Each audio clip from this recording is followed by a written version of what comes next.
اسلام میں اللہ یا ایکاور صرف ایک خدا ہے، اللہ ہی کائنات کی ہر چیز کا خالق ہے، اس کا کوئی شریک یا ساجی نہیں ہے۔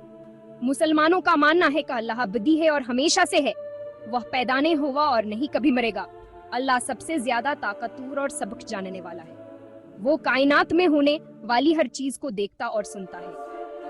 اللہ نے انسانیت کی رہنمائی کے لیے نبی بھیجا، ان نبیوں میں آخری نبی محمد صلی اللہ علیہ وسلم۔ اللہ نے قرآن مجید کو محمد صلی اللہ علیہ وسلم پر تمام لوگوں کی ہدایت کے لیے نازل کیا۔ مسلمان دن میں 5 وقت اللہ کی عبادت کرتے ہیں، وہ اپنی زندگی میں اللہ سے مداور رہنمائی مانگتے ہیں۔ اللہ قیامت کے دن سب لوگوں کا حساب کرے گا۔ اللہ تعالیٰ کے بہت سے خوبصورت نام اور صفات ہیں، یہ نام اس کی کامل خوبیوں کو بیان کرتے ہیں۔ اللہ کے چند نام: الرحمن سب سے زیادہ مہربان، العلیم سب کچھ جاننے والا، اور القدیر سب سے زیادہ طاقتور ہے۔ مسلمانہ کثر نماز پڑھتے یا اللہ کی تعریف کرتے وقت ناموں کا ورد کرتے ہیں۔ قرآن میں اللہ کے 99 ناموں کا ذکر ہے، ہر نام اس کی ذات کے ایک پہلو کو ظاہر کرتا ہے۔ اللہ نسانی اسم سے بالاتر ہے، وہ تخلیق میں کسی بھی چیز کی طرح نہیں ہے۔ اللہ کی کوئی جسمانی شکلیات تصویر نہیں ہے، وہ وقت یا جگہ کی قید میں نہیں ہے۔ اللہ ہر لمحے پوری کائنات کو سنبھالتا اور برقرار رکھتا ہے۔ اللہ اپنی تخلیق کے ساتھ اپنے معاملات میں عادل اور منصف ہے، وہ کسی پر ظلم نہیں کرتا اور نہ ہی ناانصافی کرتا ہے۔ اللہ کی وحدانیت پر ایمان لانا اس اسلام کا سب سے اہم اصول ہے۔ اسلامی تعلیمات کے مطابق اللہ تعالیٰ نے پوری کائنات کو پیدا کیا، اس نے اسے عدم سے وجود میں لایا۔ قرآن میں ہے کہ اللہ نے کہا ہو جا اور وہ وجود میں آ گیا۔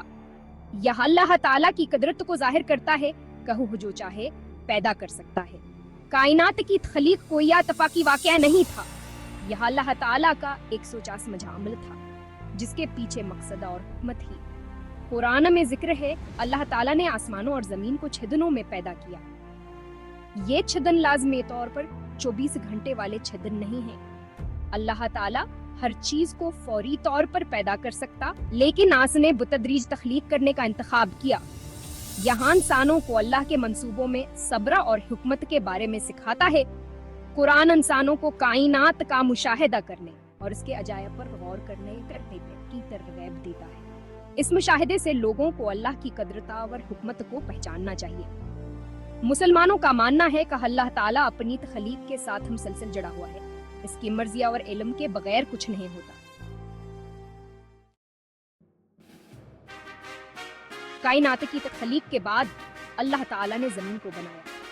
قرآن بیان کرتا ہے کہ اللہ تعالیٰ نے زمین کو زندگی کے لیے کیسے موزوں بنایا۔ اس نے زمین کو پھیلایا اور اس پر مضبوط پہاڑ قائم کیے۔ اللہ تعالیٰ نے دریا اور سمندر بنائے، اس نے آسمان کو ایک حفاظتی چھتر بنایا۔ پھر اللہ تعالیٰ نے زمین پر ہر قسم کی زندگی پیدا کی، اس نے پودے، جانور اور دیگر جاندار پیدا کیے۔ قرآن میں ذکر ہے اللہ تعالیٰ نے ہر جاندار کو پانی سے پیدا کیا۔ اللہ تعالیٰ نے ہر مخلوق کو اس کی منفرد اشکال اور خصوصیات عطا کی، اس نے تمام جانداروں کی ضروریات پوری کی۔ زمین پر زندگی کی تخلیق کا اللہ تعالیٰ کی حکمت اور تخلیق کی صلاحیت کو ظاہر کرتی ہے۔ ہر نوع کا ماحولیاتی نظام میں اپنا کردار ہے، اس تخلیق میں انسانوں کا ایک خاص مقام ہے، انہیں زمینہ اور دوسری مخلوقات کی دیکھ بھال کی ذمہ داری سونپی گئی ہے۔ حص 5 آدم پہلا انسان۔ اسلامی عقیدے کے مطابق آدم اللہ تعالیٰ کی طرف سے پیدا کیا جانے والا پہلا انسان تھا۔ قرآن میں ہے کہ اللہ تعالیٰ نے آدم کو مٹی سے پیدا کیا۔ اللہ تعالیٰ نے آدم کو اپنے ہاتھوں سے بنایا اور اس میں اپنی روح پھونکی۔ یہ خاص اعزاز کو ظاہر کرتا ہے جو اللہ تعالیٰ نے انسانوں کو دیا۔ آدم صرف ایک اور مخلوق نہیں تھی، بلکہ ایک ایسی ہستی تھی جس کا ایک منفرد مقصد تھا۔ اللہ تعالیٰ نے آدم کو علم سکھایا جو فرشتوں کو بھی نہیں تھا۔ اس نے آدم کو چیزوں کے نام رکھنے کی صلاحیت دی۔ یہ ظاہر کرتا ہے کہ انسانوں کو خاص علمی صلاحیتیں دی گئی تھیں۔ اللہ تعالیٰ نے فرشتوں کو آدم کو احترام کے طور پر سجدہ کرنے کا حکم دیا، تاہم ابلیس، جسے شیطان بھی کہاتا ہے، نے تکبر اور نافرمانی کا مظاہر کرتے ہوئے سجدہ کرنے سے انکار کر دیا۔ اللہ تعالیٰ نے آدم کو جنت میں رکھا۔ اس نے ہوا کو آدم کے ساتھی کے طور پر پیدا کیا۔ بدقسمتی سے آدم اور ہوا شیطان کے بہکاوے میں آ گئے اور ممنوع درخت سے کھا لیا۔ ہس ہچ انسانیت خلیق کا مقصد۔ اسلامی تعلیمات کے مطابق اللہ تعالیٰ نے انسانوں کو ایک خاص مقصد کے لیے پیدا کیا۔ بنیادی مقصد اللہ تعالیٰ کی عبادت کرنا اور زمین پر اس کے نائب بننا ہے۔ اسلام میں عبادت صرف رسومات ادا کرنا نہیں ہے، بلکہ اس میں اللہ تعالیٰ کو راضی کرنے کی نیت سے کیے گئے تمام نیک اعمال شامل ہیں۔ انسانوں کو اپنی صلاحیتوں کو اچھائی کرنے اور برائی سے بچنے کے لیے استعمال کرنا چاہیے۔ اللہ تعالیٰ نے انسانوں کو آزاد مرضی عطا کی ہے، وہ اللہ تعالیٰ کی اطاعتیانہ فرمانی کا انتخاب کر سکتے ہیں۔ یہ زندگی ایک آزمائش ہے کہ کون اللہ تعالیٰ کی ہدایت پر عمل کرے گا۔ قرآن میں ہے اللہ تعالیٰ چاہتا تو سب کو ایمان والا بنا سکتا تھا، لیکن اس نے انسانوں کو انتخاب کا اختیار دیا۔ یہاں انتخاب انسانوں کو اپنے اعمال کا ذمہ دار بناتا ہے، ان کا فیصلہ سب بنیاد پر کیا جائے گا۔ کہانوں نے اپنی آزاد مرضی کا استعمال کیسے کیا؟ عبادت اور نیک کاموں کے ذریعے روحانی پہلو کو تقویت ملتی ہے۔ اللہ تعالیٰ کی طرف سے زمین پر فراہم کردہ وسائل کے ذریعے جسمانی ضروریات پوری ہوتی ہیں۔ قرآن سے خطا ہے کہیں ہزنندگی عارضی ہے۔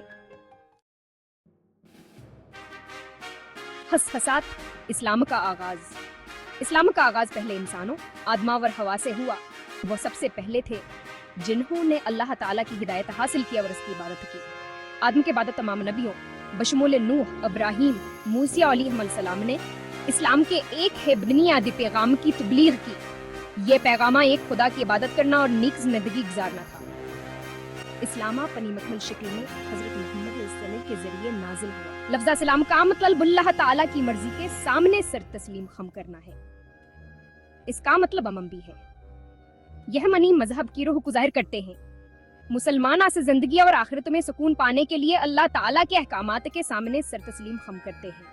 اسلام کی بنیادیں 5 ستونوں پر ہیں۔ یہ کلمہ حتیبہ، نماز، زکوٰۃ، روزہ اور حج ہیں۔ یہ ستونہ ایک مسلمان کی زندگی کے لیے ایک فریم ورک فراہم کرتے ہیں۔ وہ مسلمان وہ کو اللہ تعالیٰ کو یاد رکھنے اور اس کی تعلیمات کے مطابق زندگی گزارنے میں مدد کرتے ہیں۔ حساٹ حضرت محمد سے اور الہامی ہوئی۔ حضرت محمد صلی اللہ علیہ وسلم 570 عیسوی میں مکہ میں پیدا ہوئے۔ وہ ہم بیبنے سے پہلے حیا اپنے دیان تاور اچھے اخلاق کے لیے مشہور تھے۔ 40 سال کی عمر میں حضرت محمد صلی اللہ علیہ وسلم کو فرشتہ جبرائیل کے ذریعے اللہ تعالیٰ کی طرف سے پہلی وحی ملی۔ اس نے ان کے نبوت کا آغاز کیا۔ یہ سلسلہ 30 سال تک جاری رہا اور قرآن مجید کی صورت میں مرتبہ ہوا۔ حضرت محمد نے اپنے اہل خانہ اور قریبی دوستوں کو اسلام کی تبلیغ کرنا شروع کی۔ بتدریج انہوں نے زیادہ سے زیادہ لوگوں کو دین کی دعوت دینا شروع کر دی۔ انہیں مکے کے سرداروں کی سخت مخالفت کا سامنا کرنا پڑا۔ وہ اسلام کو اپنی طاقتور روایات کے لیے خطرہ سمجھتے تھے۔ حضرت محمد اور ان کے ساتھیوں پر ظلم ڈھائے گئے۔ اس کے باوجود مسلمانوں کی تعداد میں اضافہ ہوتا رہا۔ 622 عیسوی میں نبی صلی اللہ علیہ وسلم نے مدینہ ہجرت کی۔ یہ واقعہ جسے ہجرت کے نام سے جانا جاتا ہے اسلامی کیلنڈر کا آغاز ہے۔ حسن و نتیجہ اسلامی عقائد کی اہمیت۔ اس مضمون میں زیر بحث عقائد اسلام کی بنیادیں ہیں۔ مسلمانوں کے لیے یہ سمجھنا بہت ضروری ہے کہ اللہ تعالیٰ کون ہے اور اس نے کائنات کو کیسے پیدا کیا۔ یہ عقائد ایک مسلمان کے نظریہ حیات کو تشکیل دیتے ہیں اور ان کے اعمال کی رہنمائی کرتے ہیں۔ اللہ تعالیٰ پر ایمان لانا مسلمانوں کو مقصد اور ذمہ داری کا احساس دلاتا ہے۔ یہاں ہے ایک بامعنی اور اخلاقی زندگی گزارنے میں مدد کرتا ہے۔ تخلیق کی دنیا اور زمین پر انسانوں کے کردار سے اہم سباق ملتے ہیں۔ وہ ظاہر کرتے ہیں کہ انسانوں کا اللہ تعالیٰ کے منصوبے میں ایک خاص مقام ہے۔ اس کے ساتھ زمینہ اور دوسری مخلوقات کی دیکھ بھال کی ذمہ داری بھی عائد ہوتی ہے۔